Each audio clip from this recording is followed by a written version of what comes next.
গল্প মেঘ ভাঙা রোদ পর্ব ৬-৭। আমার মুখে বাড়ি ছেড়ে চলে যাওয়ার কথা শুনে মা আর বোনদের মুখে যেন এক মুহূর্তের জন্য ছাই চাপা পড়ল। কিন্তু সেই নীরবতা ভেঙে বড় বোন অহংকার দেখিয়ে বলে উঠল, যাবি তো যা, এক অলক্ষী বউয়ের কথায় নিজের জন্মদাত্রী মা আর বোনদের ছেড়ে যাচ্ছিস, যা দেখি কত দূর রাজত্ব করতে পারিস। আমি আর একটা শব্দ বাড়ালাম না। ঘরে ঢুকে দেখি ময়না থর করে কাঁপছে। যে কান্না ভেজা গলা আমার হাত দুটো ধরে বলল, আপনি এ কাজ করবেন না, আমার জন্য নিজের মা বোনদের ছেড়ে যাবেন না। আমি না হয় সব সহ্য করে নিব। আমি ময়নার হাত দুটো শক্ত করে চেপে ধরে বললাম, না ময়না, যে ঘরে তোমার সম্মান নেই, যে মানুষগুলো আমার ত্যাগের কোনো মূল্য দিল না, সেই বাড়ি আমি আর এক সেকেন্ডও থাকবো না। তুমি কিছু গুছিয়ে নাও, আমরা এখনই বের হব। দুটি মাত্র থলিতে আমাদের জামা কাপড় গুছিয়ে নিয়ে আমি যখন ময়নার হাত ধরে উঠান পেরিয়ে দরজার বাহিরে পা বাড়ালাম, মা বা বোনেরা কেউ একবারের জন্য আমাদের আটকানোর চেষ্টা করল না। মা কেবল মুখ ফিরিয়ে অন্যদিকে তাকিয়ে রইল, আর বোনেরা কটার ক্ষেত্রে হাসি হেসে তাচ্ছিল্য করল। চোখের কোণে নোনা জল মুছে নিয়ে আমি নিজের কষ্টচিত ভিটা ছেড়ে সোজা হেঁটে গেলাম অজানা গন্তব্যের উদ্দেশ্যে। ২ মাস পর শহরের এক কোণে ছোট দুটি ঘরে একটা বাসা ভাড়া নিলাম। ঘরটা ছোট হলেও সেখানে অসীম শান্তি। গত ২ মাসে ময়নার মলিন মুখটা বদলে গেছে। অনাহারে অপমানের ছাপ মুছে গিয়ে তার মুখে এখন এক সিদ্ধান্ত আলো ফুটে উঠেছে। বিকালে কাজ শেষ করে ঘরে ফিরলে ময়না হাসি মুখে দরজায় এসে দাঁড়ায়, এক গ্লাস জল হাতে দিয়ে গায়ে ঘাম মুছে দেয়। রাতে দুজন মিলে সামান্য ডাল ভাত খায়, কিন্তু সেই সাধারণ খাবারের মাঝেই যেন স্বর্গীয় সুখ লুকিয়ে আছে।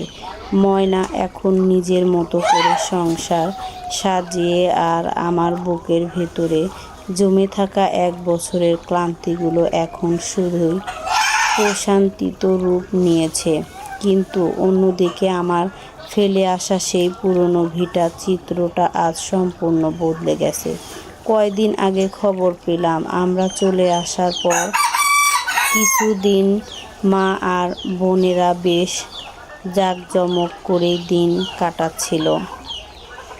ভেবেছিল আমি না থাকলে তাদের চলবে, কিন্তু ভুলটা ভাঙতে বেশি দিন লাগেনি।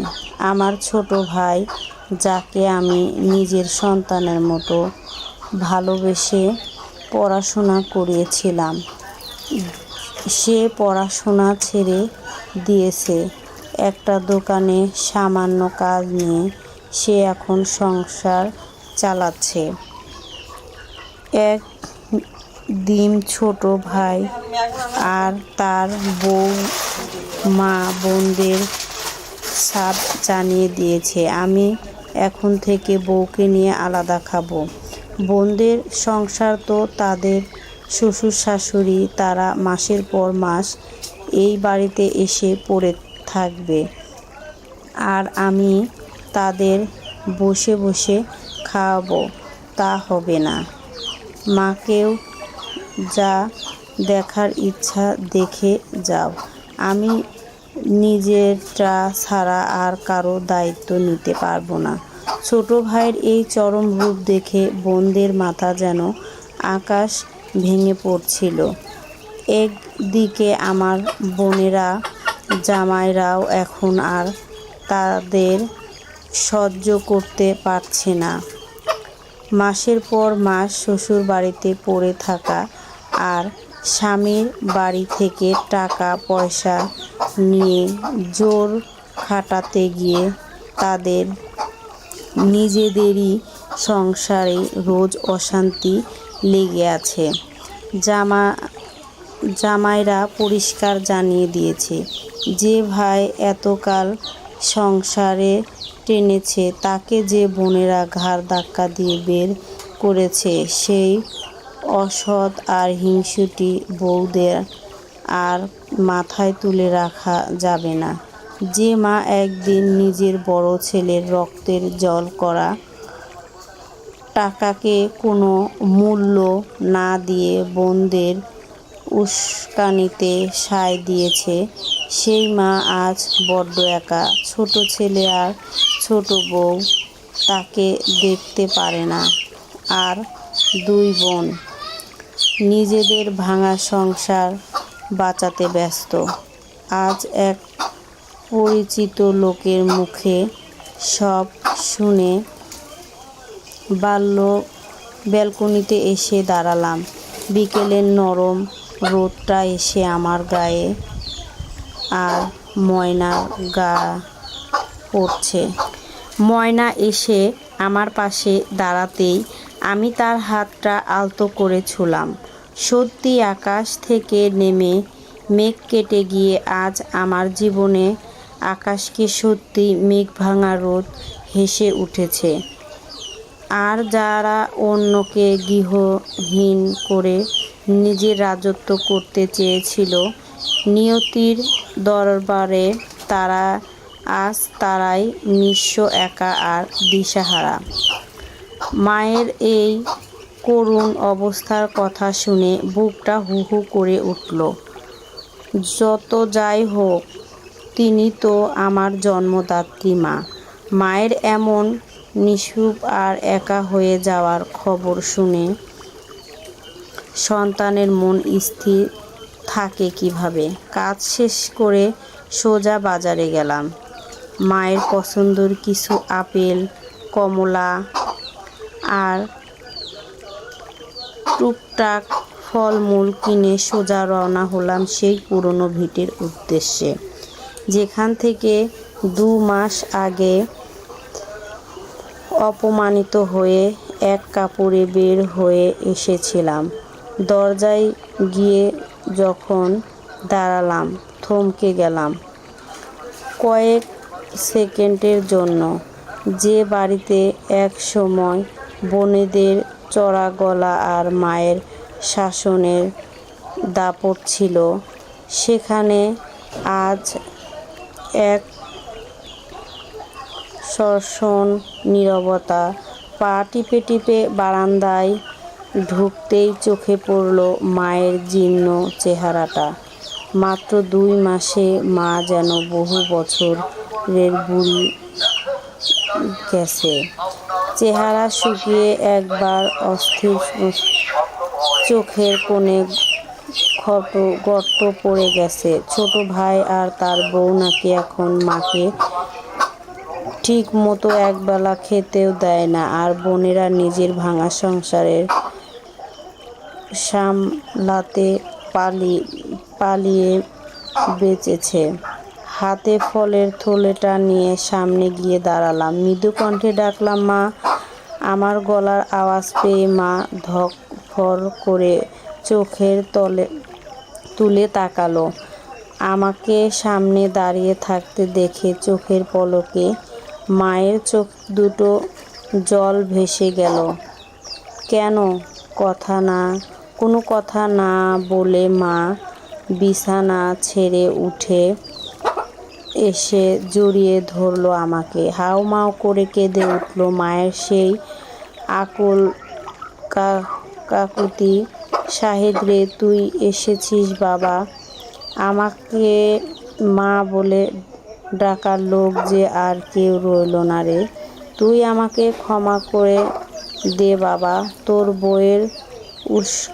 তোর বোনেদের উস্কানিতে পড়ে আমি তো তোকে আর তোর বউকে চিনতে পেরেছি। তুই এই বাড়িতে ফিরে আয় বাপ। তোর এই মা যে তোকে ছাড়া আর বাঁচবে না। মায়ের এই ভেঙে পড়া রূপ আর অনুশোচনার কান্না দেখে চোখে জল ধরে রাখার কঠিন হয়ে পড়েছিল। কিন্তু আমি জানতাম আবেগের বশে ভুল সিদ্ধান্ত নিলে ইতিহাস আবার নিজেকে পুনরাবৃত্তি করবে। মায়ের গায়ে হাত বুলিয়ে চোখের জল মুছিয়ে দিয়ে শান্ত গলায় বললাম, মা তুমি কাঁদছো কেন? তোমার উপরে আমার কোনো রাগ বা ক্ষোভ নেই। জন্মদাত্রী মায়ের কাছে সন্তানের আবার কিসের ক্ষমা? তোমার কাছে আমার ক্ষমা চাওয়ার কোনো দরকার নেই। কথাটা শুনে মায়ের চোখে এক চিলতে আশার আলো জেগে উঠল। ভাবলেন হয়তো আমি আবার এই বাড়িতে স্থায়ীভাবে ফিরে আসব। কিন্তু আমি মায়ের হাত দুটো আলতো করে নিজের হাতের মুঠোয় নিয়ে ধীর কণ্ঠে বললাম, তবে মা আমি আর এই বাড়িতে ফিরব না। যে ভিটার মানুষকে অহংকারী করে তোলে, যে ছাদের নিচে আমার স্ত্রীর সম্মান খুঁটিয়ে দেওয়ার হয়েছে, সেখানে আমি আর ফিরতে পারবো না। তবে তুমি চিন্তা করো না, তোমার রক্ত করা জল করা সন্তান আমি। ছেলে হিসাবে তোমার প্রতি আমার যা যা দায়িত্ব, তোমার ওষুধ খাওয়া খরচের টাকা সব আমি প্রতি মাসে এসে নিয়ম করে পৌঁছে দিয়ে যাব। তোমার কোনো অভাব আমি হতে দিব না। মা এক দৃষ্টিতে আমার দিকে তাকিয়ে রইলেন। অনুশোচনার এক কঠিন সত্য ততক্ষণে তিনি বুঝে গেল, যে ছেলেকে তিনি তাড়িয়ে দিয়েছে সে ছেলেকে আজ তার পাশে দাঁড়ালো। আর যাকে জন্য বড় ছেলেকে পর করেছিল তারা আজ তাকে একা ফেলে কেটে পড়েছে। বাড়ি ফিরে যখন দরজায় কড়া নাড়ালাম, ময়না এসে হাসি মুখে দরজা খুলে দিল। আমার মুখে শান্ত ভাব দেখে ময়না চট করে বুঝতে পারল আমি কোথাও গিয়েছিলাম। আমি ময়নাকে জড়িয়ে ধরে মায়ের সাথে হওয়া সব কথা খুলে বললাম, জানালাম মা তার ভুল বুঝতে পেরেছেন, কেঁদে ক্ষমা চেয়েছেন। আর আমিও মাকে সব দায়িত্ব নিয়ে নিজের কাঁধে তুলে নিয়েছি। কথাগুলো শুনে ময়না সুন্দর চোখ দুটো ভিজে উঠল। তবে তার কষ্টর জল নয়, এক পরম তৃপ্তি আর আনন্দের অশ্রুতে। সে আমার বুকে মাথা রেখে মৃদু কণ্ঠে বলল, মা যে তার ভুল বুঝতে পেরেছে এটাই আমার জীবনের সবচেয়ে বড় পাওয়া। আমার কোনো হিংসা বা অভিমান নেই। আপনি প্রতি মাসে মায়ের কাছে যাবেন, ওনার দেখভাল করবেন। আমার এতে পূর্ণ সম্মতি আছে। ময়নার এই উদারতা দেখে মনটা এক মুহূর্তে ভালোবাসায় ভরে গেল।